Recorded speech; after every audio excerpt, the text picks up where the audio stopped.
Tara's family was always very vocal about trying to find answers. They kept her case in the spotlight a fair bit. The Coleman Baker Act was passed in 2023. This allowed the Georgia Bureau of Investigation to create a specific cold case investigation unit.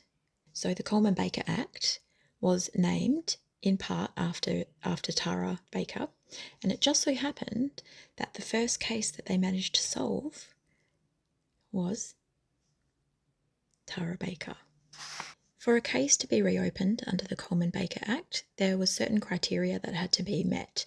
One of those included that there was no viable suspects in the case. For me, it's problematic because in my opinion, there are still viable suspects.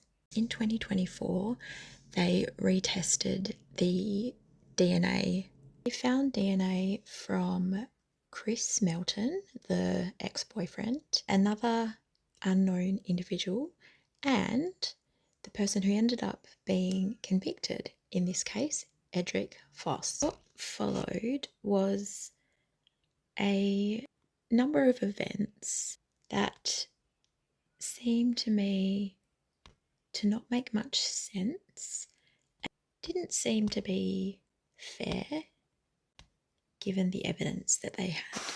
The trial was a shit show. The evidence was dodgy.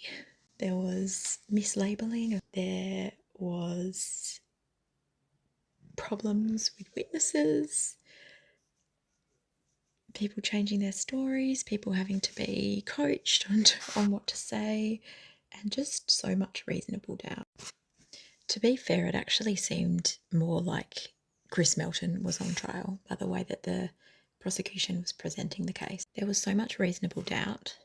When he was found guilty, I was really shocked.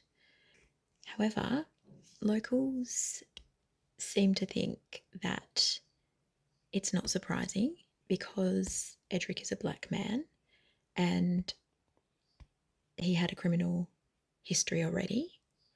And when you look at the political stuff surrounding the case, it just seems like to locals that it was obvious that they were going to end up convicting him.